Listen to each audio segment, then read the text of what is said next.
Hi friends. அது கிருஷ்ணபடம் கிருஷ்ணன். உங்கள் Shobha. So இன்னைக்கு வந்து பார்த்தீங்கன்னா நம்ம ஆடியோ டெஸ்ட் 2 நம்ம வந்து பார்க்க போகிறோம். ஸோ நேற்று ஆடியோ டெஸ்ட் 1 நம்ம கொடுத்துருந்தோம். ஸோ அது நல்ல வரவேற்பு இருந்துச்சு.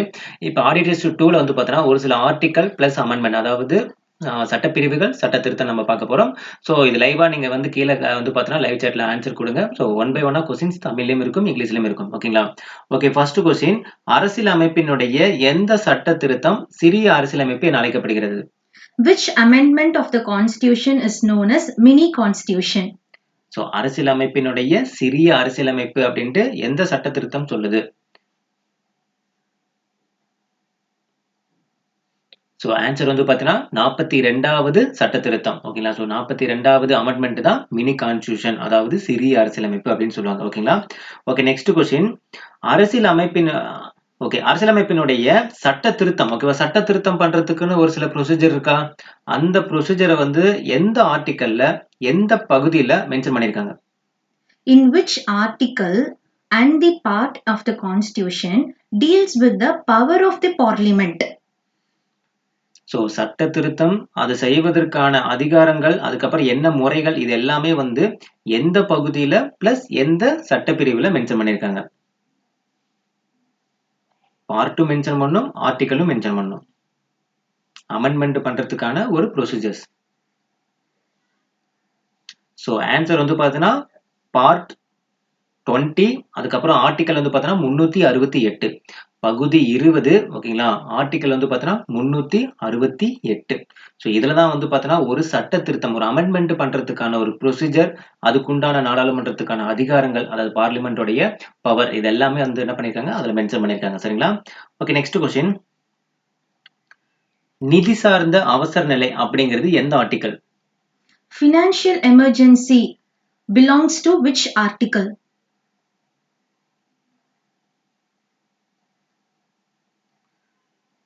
ஸோ நிதி சார்ந்த அவசர நிலை அப்படிங்கிறது எந்த ஆர்டிக்கல் கீழே வரும் அப்படின்னு பார்த்தீங்கன்னா ஆர்டிக்கல் நம்பர் 360. ஓகேங்களா? அதாவது ஃபினான்சியல் எமர்ஜென்சின்னு சொல்லுவாங்க. Article number 360. ஓகேங்களா? Next question. ஸ்டேட் எமர்ஜென்சி, அதாவது மாநில அவசர நிலை. With state emergency, which article it belongs to? So state emergency, அதாவது மாநில அவசர நிலை அப்படிங்கிறது எந்த ஆர்டிக்கல் கீழே வரும் அப்படின்னு பார்த்தீங்கன்னா article number 356. Article number 356. Next question. தேசிய அவசர நிலை எந்த சட்டப்பிரிவின் கீழ் வரும்? In which article national emergency belongs to? தேசிய அவசர நிலை எந்த சட்டப்பிரிவின் கீழ் வரும் அப்படின்னு பார்த்தீங்கன்னா ஆர்டிக்கல் நம்பர் 352. சரிங்களா? ஸோ நிதி சார்ந்த அவசர நிலை ஆர்டிக்கல் நம்பர் 360. அதுக்கப்புறம் மாநில அவசர நிலை ஆர்டிக்கல் நம்பர் 356. தேசிய அவசர நிலை ஆர்டிக்கல் நம்பர் 352. இந்த மூணுக்கும் உண்டான வித்தியாசம் நீங்க கம்பல்சரி தெரிஞ்சுக்கணும். சரிங்களா? அதாவது இங்கிலீஷ்ல வந்து பாத்தீங்கன்னா Financial emergency article number 360, state emergency article number 356, and national emergency article number 352. Okay, next one.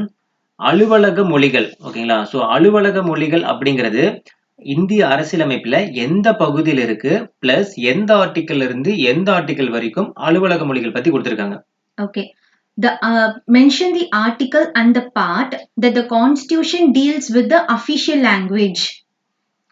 So official லாங்குவேஜ்னு சொல்லக்கூடிய அலுவலக மொழிகள் பத்தி இந்தியன் கான்ஸ்டியூஷன்ல எந்த பகுதியில கொடுத்திருக்காங்க, பிளஸ் எந்த சட்டப்பிரிவு, அதாவது எந்த பார்ட்ல கொடுத்திருக்காங்க, பிளஸ் சட்டப்பிரிவு எதுல இருந்து எது வரைக்கும் மென்ஷன் பண்ணிருக்காங்க, ஆர்டிக்கல் நம்பர் எதுல இருந்து எது வரைக்கும் மென்ஷன் பண்ணிருக்காங்க?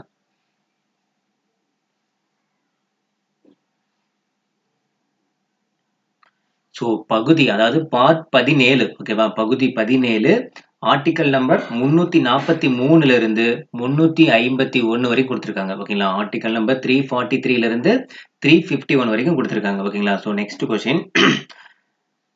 மத்திய மாநில அரசுகளினுடைய நிதி சார்ந்த உறவுகளை பற்றி சொல்லக்கூடிய பகுதி அதே மாதிரி எந்த ஆர்டிக்கல்ல மென்ஷன் பண்ணிருக்காங்க, எந்த பகுதியில மென்ஷன் பண்ணிருக்காங்க, எந்த ஆர்டிக்கல்ல மென்ஷன் பண்ணிருக்காங்க?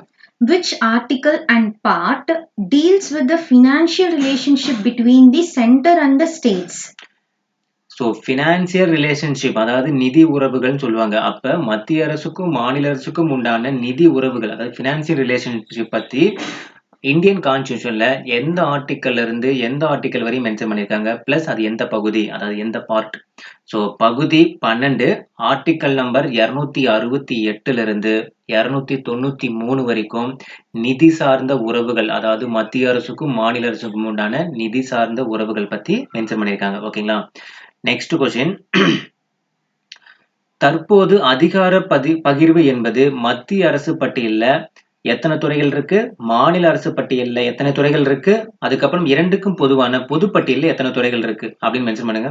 இப்போது Okay, currently the union list, state list and the concurrent list are present in the how many items are present அதாவது துறைகள். currently? ஓகேங்களா? ஸோ ஐட்டம்ஸ் மீன்ஸ் துறைகள். ஓகேங்களா?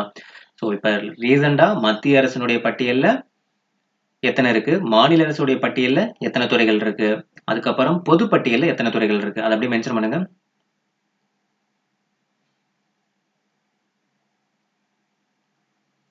ஸோ ஆன்சர் மத்திய அரசு பட்டியல்ல 100 துறைகள், மாநில அரசு பட்டியல்ல 61 துறைகள், இரண்டுக்கும் பொதுவான பொது பட்டியல்ல 52 துறைகள்.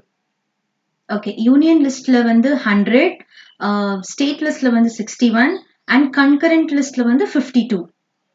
ஓகேங்களா? So next question. ஸோ எந்த ஆண்டு அதே மாதிரி எந்த சட்ட திருத்தத்தின்படி மாநில பட்டியலிலிருந்து 5 துறைகளை பொது பட்டியலுக்கு மாற்றியது? Okay, in which year and also mention the amendment act that transfer of 5 subject to the concurrent list from the state list. So மாநில பட்டியலிருந்து ஒரு 5 துறைகள் எங்க பண்ணிட்டாங்க, பொது பட்டியலுக்கு மாத்திட்டாங்க. அது எந்த வருஷம் பிளஸ் எந்த அமெண்ட்மெண்ட் அதாவது எந்த சட்ட திருத்தத்தின்படி? ஸோ இயர் வந்து பார்த்தீங்கன்னா 1976ஆம் ஆண்டு சட்ட திருத்தம் 42வது சட்ட திருத்தத்தின்படி மாநில பட்டியலிருந்து ஒரு 5 துறையை தூக்கிட்டு போய் என்ன பண்ணாங்க, பொது பட்டியலுக்கு மாத்திட்டாங்க. சரிங்களா? Okay, next question. ஓகே, இந்திய அரசியலமைப்பினுடைய அடிப்படை கடமைகள் எந்த அரசியலமைப்பினுடைய தாக்கத்தால் சேர்க்கப்பட்டது, அதாவது எந்த நாட்டில இருந்து எடுத்துக்கிட்டாங்க? Okay, which country the fundamental duties in the Indian constitution inspired? அடிப்படை கடமைகள். ஓகேவா? அடிப்படை கடமைகள் நம்ம எந்த நாட்டில இருந்து சுட்டிருக்கோம், அவ்வளவுதான், சிம்பிள். எந்த நாடுன்னு பார்த்தீங்கன்னா ரஷ்யா. அதாவது ரஷ்யாவை வேற எப்படி சொல்லுவாங்க பார்த்தீங்கன்னா முன்னாள் சோவியத் யூனியன் அப்படின்னு கூட சொல்லுவாங்க. ரஷ்யானாலும் ஒண்ணுதான், முன்னாள் சோவியத் யூனியனாலும் ஒண்ணுதான். சரிங்களா? Next one. எந்த வருஷம், ஓகேவா, எந்த வருஷம் யாரோட தலைமையில வந்து பாத்தீங்கன்னா அடிப்படை கடமைகள் குறித்து ஆராய பரிந்துரை செய்யப்பட்டது? Okay, in which year and also who processed the Congress party of the fundamental duties? So fundamental டியூட்டிஸை பத்தி ஓகேவா ஆராய்ச்சி பண்றதுக்காக ஓகேங்களா. ஸோ எந்த கமிட்டி, யாரோட தலைமையில கமிட்டி அமைச்சாங்க? அவர் வந்து பார்த்தா ஒரு காங்கிரஸ் கட்சி சேர்ந்தவர். ஓகேங்களா? எந்த வருஷம், அவரு பேர் என்ன? 1976ஆம் ஆண்டு காங்கிரஸ் கட்சியை சார்ந்த சர்தார் ஸ்வரன் சிங், ஓகேவா, யாரு, சர்தார் ஸ்வரன் சிங், இவரோட தலைமையில ஒரு கமிட்டி ஆரம்பிச்சாங்க. அந்த கமிட்டி எதுக்காக பாத்தீங்கன்னா அடிப்படை கடமைகள் பத்தி ஒரு ஆராய்வு செஞ்சு அதை வந்து பரிந்துரை பண்றதுக்காக என்ன பண்ணிருக்காங்க, இவரோட தலைமையில அந்த கமிட்டி அமைச்சிருக்காங்க. அப்ப அடிப்படை கடமைகள்னாலே உங்களுக்கு யாரை ஞாபகம் வரணும், ஸ்வரன் சிங், சர்தார் ஸ்வரன் சிங் கமிட்டி வந்து உங்களுக்கு ஞாபகம் வரணும். ஓகே, அவரோட தலைமையிலான அந்த கமிட்டி ஞாபகம் வரணும். ஓகேவா? இயர் என்ன? 1976ல Sardar Swarang Singh from the Congress party who make the recommendation on fundamental duties. Okay, அதே மாதிரி எந்த வருஷம் எந்த சட்ட திருத்தத்தின்படி நமது அரசியலமைப்புல குடிமக்களின் பொறுப்புகள் சிலவற்றை வந்து பார்த்தீங்கன்னா ஆட் பண்ணாங்க? Okay, in which year and also mention the amendment act that some responsibilities of citizen to our constitution has been added? எந்த வருஷம் எந்த சட்ட திருத்தத்தின்படி நமது அரசியலமைப்பில் குடிமக்களுடைய பொறுப்புகள் அப்படின்ட்டு சிலவற்றை வந்து ஆட் பண்ணாங்க. அது எந்த வருஷம் பார்த்தீங்கன்னா 1976ல சட்ட திருத்தம் 42வது சட்ட திருத்தத்தின்படி தான் என்ன பண்ணாங்க, ஆட் பண்ணாங்க. சரிங்களா? அவ்வாறு ஆட் பண்ண அந்த பொறுப்புகள் தான் நம்ம என்ன சொல்றாங்க, குடிமக்களினுடைய கடமைகள் அப்படின்ட்டு மென்ஷன் பண்றாங்க. Those constitution act is called as fundamental duties. குடிமக்களினுடைய அடிப்படை கடமைகள். சரிங்களா? ஓகே, நெக்ஸ்ட் பாத்தீங்கன்னா ஓகே, நெக்ஸ்ட் கொஸ்டின் வந்து பாத்தீங்கன்னா, ஓகே, இந்த 42வது சட்ட திருத்தத்தின்படி வந்து பாத்தீங்கன்னா, அரசியலமைப்புல எந்த பகுதி வந்து பாத்தீங்கன்னா ஒரு புதிய பகுதி சேர்த்தது? Okay, according to the 42nd Amendment Act, which part is newly added to the Constitution? கான்ஸ்டிடியூஷன்ல புதுசா ஒரு பார்ட் வந்து ஆட் பண்ணாங்க. அது எந்த பார்ட்? அதாவது 42வது சட்ட திருத்தத்தின்படி. According to the 42nd Amendment Act, a new part has been added to the Constitution. So part 4A, ஓகேங்களா? அதாவது 4A அப்படின்னு சொல்லக்கூடிய அந்த பகுதி தான் ஆட் பண்ணாங்க. இந்த பகுதியில ஒரே ஒரு ஆர்டிக்கல் மட்டும் தான் இருக்கு. அதாவது இந்த பார்ட்ல ஒரே ஒரு ஆர்டிக்கல் மட்டும் தான் இருக்கு. அந்த ஆர்டிக்கல் வந்து பார்த்தீங்கன்னா அடிப்படை கடமை பத்தி சொல்லுது. அந்த ஆர்டிக்கல் நம்பர் என்னன்னு பார்த்தீங்கன்னா 51A. 51A. Article 51A, it's only a new part which is being specified a code of fundamental duties of the citizens. Okay, அப்ப ஃபண்டமெண்டல் டியூட்டிஸ்னாலே உங்களுக்கு பகுதி 4ஏங்கிறது ஞாபகம் வந்துடணும். ஆர்டிக்கல் நம்பர் 51ஏங்கிறது ஞாபகம் வந்துடணும். அதை கொண்டு வரத்துக்கு என்ன சட்ட திருத்தத்தின்படி கொண்டு வந்தாங்க? 42வது சட்ட திருத்தத்தின்படி கொண்டு வந்தாங்க. அது எந்த வருஷம் பார்த்தீங்கன்னா 1976. ஓகேங்களா? So Okay, 4 totally information. 4 information in the இதுல இருக்கு. ஓகேங்களா? Okay, next question. ஓகே, எந்த வருஷம் எந்த சட்ட திருத்தத்தின்படி இந்திய அரசியலமைப்பினுடைய பிரிவு அதாவது ஆர்டிக்கல் நம்பர் 45 திருத்தப்பட்டு 21A இன் கீழ் தொடக்க கல்வி அடிப்படை உரிமையாக சேர்க்கப்பட்டது? Okay, in which year, and also mention the Amendment Act that the subject matter of Article 45 and made elementary education as a fundamental right under Article 21A. அதாவது இந்திய அரசியலமைப்பினுடைய ஆர்டிக்கல் 45 வந்து பார்த்தீங்கன்னா இருந்துச்சு. அந்த 45ங்கிற அந்த ஆர்டிக்கலை திருத்தம் பண்ணி என்ன பண்ணாங்க? 21Aல போய் ஆட் பண்ணிட்டாங்க. அந்த 21Aங்கிறது என்னன்னு பார்த்தீங்கன்னா தொடக்க கல்வி அடிப்படை உரிமையாக என்ன பண்ணாங்க? அதில் ஆட் பண்ணிட்டாங்க. அப்ப சாதாரண உரிமையா இருந்தது அடிப்படை உரிமையை ஆட் பண்ணிட்டாங்க. அது எந்த வருஷம் அப்படின்னு பார்த்தீங்கன்னா 2002ல 86வது சட்ட திருத்தத்தின்படி. ரொம்ப ரொம்ப முக்கியமானது. ஒரு 45ன்னு இருக்கக்கூடிய சாதாரணமா ஆர்டிக்கல் நம்பர் 45ல இருந்துச்சு. அத வந்து எடுத்துட்டு போய் அடிப்படை உரிமை லிஸ்ட்ல ஆட் பண்ணிட்டாங்க. எந்த ஆர்டிக்கல் நம்பருக்கு மாத்திட்டாங்க?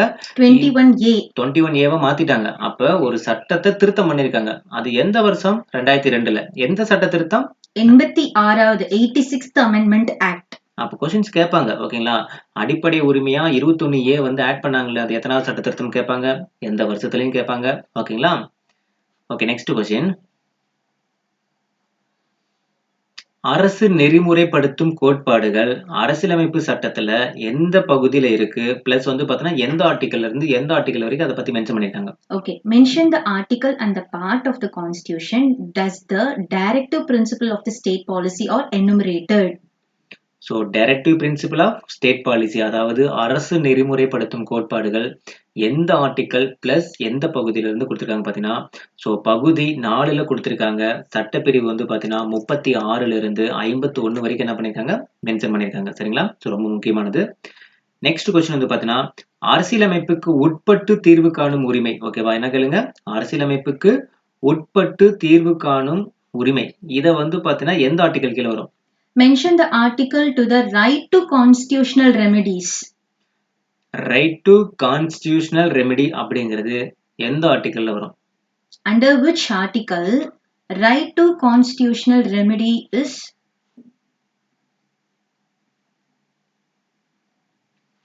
Article number 32. ஓகேவா? ஆர்டிக்கல் நம்பர் 32 தான் வந்து பார்த்தீங்கன்னா அரசியலமைப்புக்கு தீர்வு காணும் உரிமைன்னு சொல்றாங்க. ஓகே, இந்த ஆர்டிக்கல் நம்பர் 32 வந்து பார்த்தீங்கன்னா இதயம் மற்றும் ஆன்மா அப்படின்ட்டு ஒருத்தர் சொன்னாரு. ஓகேவா? அதாவது அந்த அளவுக்கு ரொம்ப முக்கியமான ஆர்டிக்கல் சொல்றாரு. ஆர்டிக்கல் நம்பர் 32, அதாவது அரசியலமைப்புக்கு உட்பட்டு தீர்வு காணும் உரிமையில வரக்கூடிய ஆர்டிக்கல் நம்பர் 32 இதயம் மற்றும் ஆன்மான்னு சொன்னது யாரு? Who mentioned that Article 32 is the heart and soul of the Constitution? Heart and soul of constitution அப்படின்ட்டு ஆர்டிக்கல் நம்பர் 32 யார் சொன்னாங்க அப்படின்னு பார்த்தீங்கன்னா டாக்டர் பி.ஆர். அம்பேத்கர். ஓகேங்களா? Okay, next question. Next question வந்து பார்த்தீங்கன்னா உங்களுக்கு என்ன பண்ண போறேன்னா உங்களுக்கு அந்த இது மென்ஷன் பண்ண போறேன். நீங்க ஆர்டிக்கல் மென்ஷன் பண்ண போறீங்க. ஓகேங்களா? அதாவது ஃபண்டமெண்டல் டியூட்டிஸ் வந்து பார்த்தீங்கன்னா ஆர்டிக்கல் நம்பர் 14ல இருந்து 32 வரையும் கொடுத்துருப்பாங்க. சரிங்களா? அப்ப நான் இப்ப என்ன பண்ண போறேன்? ஜஸ்ட் ஸ்டேட்மெண்ட்டை மட்டும் வாசிக்க போறேன். நீங்க அது என்ன ஆர்டிக்கல்ங்கிறது நீங்க மென்ஷன் பண்ண போறீங்க. சரிங்களா? ஸ்டேட்மெண்ட்டை மட்டும் வாசிக்க போறேன். நீங்க என்ன ஆர்டிகல்னு மென்ஷன் பண்ண போறீங்க. சரிங்களா? ஸோ ஃபர்ஸ்ட் ஒன், எந்த ஒரு சமயத்தினை ஏற்கவும், பின்பற்றவும், பரப்பவும் உரிமை. இது எந்த ஆர்டிகல் கீழ வரும்? Freedom of conscience and free profession, practice and propagation of religion. எந்த ஒரு சமயத்தினை ஏற்கவும், பின்பற்றவும், பரப்பும் உரிமை. எந்த ஆர்டிகல் கீழ வரும் பார்த்தீங்கன்னா, ஆர்டிகல் நம்பர் 25. Article number 25. அடுத்து வந்து பார்த்தீங்கன்னா, கட்டாய வேலை, கொத்தடிமை முறை மற்றும் மனித தன்மையற்ற வியாபாரத்தை தடுத்தல். Prohibition of traffic in human rights and forced labor. So கட்டாய வேலை, கொத்தடிமை முறை மற்றும் மனித தன்மையற்ற வியாபாரத்தை தடுத்தல் அப்படிங்கிறது ஆர்டிகல் நம்பர் 23ல வரும். சரிங்களா? நெக்ஸ்ட் ஒன், பொது வேலை வாய்ப்புகளில் சமவாய்ப்பு அளித்தல். Equality of opportunity in matters of public employment. பொது வேலை வாய்ப்புகளில் சமவாய்ப்பு அளித்தல். ஸோ இது எந்த ஆர்டிகல் கீழே வரும் அப்படின்னு பார்த்தீங்கன்னா, article number 16. Article number 16. Okay, next question. குற்றம் சாட்டப்பட்ட நபர்களுக்கான உரிமை மற்றும் தண்டனைகளிலிருந்து பாதுகாப்பு பெறும் உரிமை. Protection in respect of conviction of offences. குற்றம் சாட்டப்பட்ட நபர்களுக்கான உரிமை மற்றும் தண்டனைகளிலிருந்து பாதுகாப்பு பெறும் உரிமை எந்த ஆர்டிகல் கீழே வரும் பார்த்தீங்கன்னா, ஆர்டிகல் நம்பர் 20. Article number 20. அடுத்து வந்து பார்த்தீங்கன்னா, எந்த ஒரு மதத்தையும் பரப்புவதற்காக வரி செலுத்துவதற்கு எதிரான சுதந்திரம். Freedom from payment of taxes for promotion of any religion. எந்த ஒரு மதத்தையும் பரப்புவதற்காக வரி செலுத்துவதற்கான சுதந்திரம் article number 27. Article number 27. Okay, next one, தனிப்பட்டவரினுடைய அடிப்படை உரிமைகளை வந்து பார்த்தீங்கன்னா பாதிக்கப்படும் போது நீதிமன்றத்தை அணுகி உரிமையை பெறுதல். It allows individual to seek redressal of the violation of their fundamental rights. So தனிப்பட்டவரினுடைய அடிப்படை உரிமைகள் பாதிக்கப்படும் போது நீதிமன்றத்தை அணுகி உரிமையை பெறுதல் எந்த ஆர்டிகல் கீழே வரும் பார்த்தீங்கன்னா, ஆர்டிகல் நம்பர் 32. சரிங்களா? அடுத்து நெக்ஸ்ட் ஒன், தீண்டாமையை ஒழித்தல். Abolition of untouchability. தீண்டாமையை ஒழித்தல் அப்படிங்கிறது எந்த ஆர்டிகல் கீழே வரும்? ரொம்ப ரொம்ப முக்கியமான ஒரு question. Article number 17. Article number 17. அடுத்தது, தொழிற்சாலைகள் மற்றும் ஆபத்தான இடங்களில் குழந்தை தொழிலாளர் முறையை தடுத்தல். Prohibition of employment of children in factories. தொழிற்சாலைகள் மற்றும் ஆபத்தான இடங்களில் குழந்தை தொழிலாளர் முறையை தடுத்தல் ஆர்டிகல் நம்பர் 24. நெக்ஸ்ட் ஒன், சிறுபான்மையினருடைய எழுத்து, மொழி மற்றும் கலாச்சார பாதுகாப்பு எந்த ஆர்டிகல் கீழே வரும்? Protection of language, script and the culture of minorities followed under which article? சிறுபான்மையினருடைய எழுத்து, மொழி மற்றும் கலாச்சார பாதுகாப்பு எந்த ஆர்டிகல் கீழே வரும்? Article number 29. Article number 29. Okay, next one, தொடக்க கல்வி பெறும் உரிமை. Right to elementary education. தொடக்க கல்வி பெறும் உரிமை எந்த ஆர்டிகல் கீழே வரும்? ஸோ தொடக்க கல்வி பெறும் உரிமை ரொம்ப ரொம்ப ரொம்ப முக்கியமானது, அடிக்கடி கேட்கக்கூடிய questions. Article number 21A. Article number 21A. Okay, next question. Okay, அடிப்படை உரிமைகள் அப்படிங்கிறது எந்த பகுதியில வரும், பிளஸ் எந்த ஆர்டிகல்ல இருந்து எந்த ஆர்டிகல் வரைக்கும் வரும்? The fundamental rights are enriched in the constitution of article and mention the part. So அடிப்படை உரிமைகள் அப்படிங்கிறது எந்த பகுதியில பிளஸ் எந்த ஆர்டிகல்ல இருந்து எந்த ஆர்டிகல் வரைக்கும் வரும் பார்த்தீங்கன்னா, பகுதி 3 ஆர்டிகல் நம்பர் 12ல இருந்து 35 வரைக்கும் ஃபண்டமெண்டல் ரைட்ஸ், அதாவது அடிப்படை உரிமை பத்தி கொடுத்திருப்பாங்க. சரிங்களா? Okay, next question. ஓகே, பகுதி 3, அதாவது இந்திய அரசியலமைப்பினுடைய பகுதி 3 என்னன்னு சொல்லுவாங்க, என்னன்னு அழைப்பாங்க? Part 3 of the Constitution is described as so இந்திய அரசியலமைப்பினுடைய பகுதி 3 வந்து என்ன சொல்லுவாங்க அப்படின்னு பார்த்தீங்கன்னா இந்தியாவின் மகாசாசனம் சொல்லுவாங்க. Magna Carta of India. என்ன சொல்லுவாங்க? இந்திய அரசியலமைப்பினுடைய பகுதி 3 இந்தியாவின் மகாசாசனம் சொல்லுவாங்க. மேக்னா கார்ட்டா ஆஃப் இந்தியா. India. சரிங்களா? நெக்ஸ்ட் வந்து பாத்தீங்கன்னா இந்திய அரசியலமைப்பினுடைய குடியுரிமையை பத்தி எந்த பகுதியில பிளஸ் எந்த ஆர்டிகல்ல இருந்து எந்த ஆர்டிகல் வரையும் மென்ஷன் பண்ணிருக்காங்க?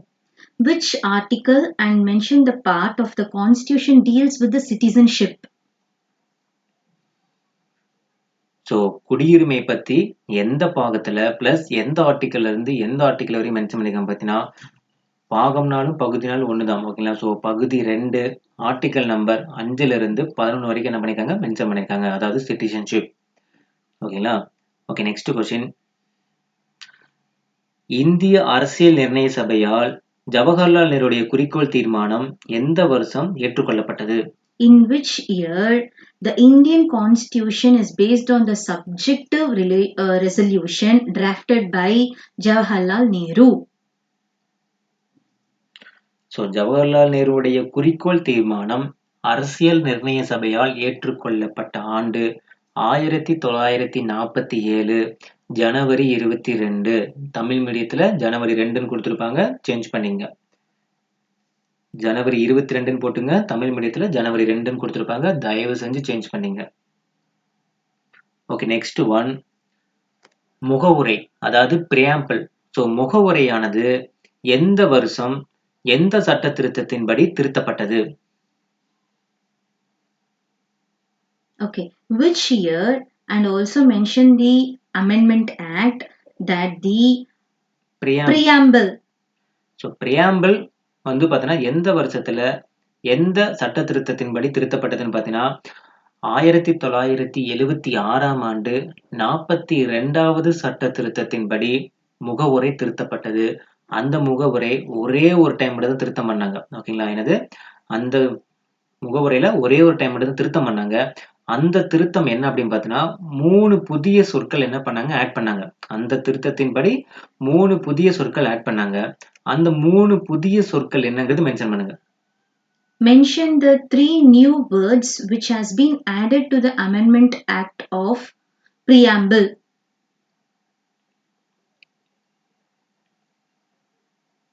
ஸோ அந்த 3 புதிய சொற்கள் என்னன்னு பார்த்தீங்கன்னா சமதர்மம், சமய சார்பின்மை, ஒருமைப்பாடு. Socialist, secular and integrity. சமதர்மம், சமய சார்பின்மை, ஒருமைப்பாடு. Socialist, secular and integrity. Okay, next question.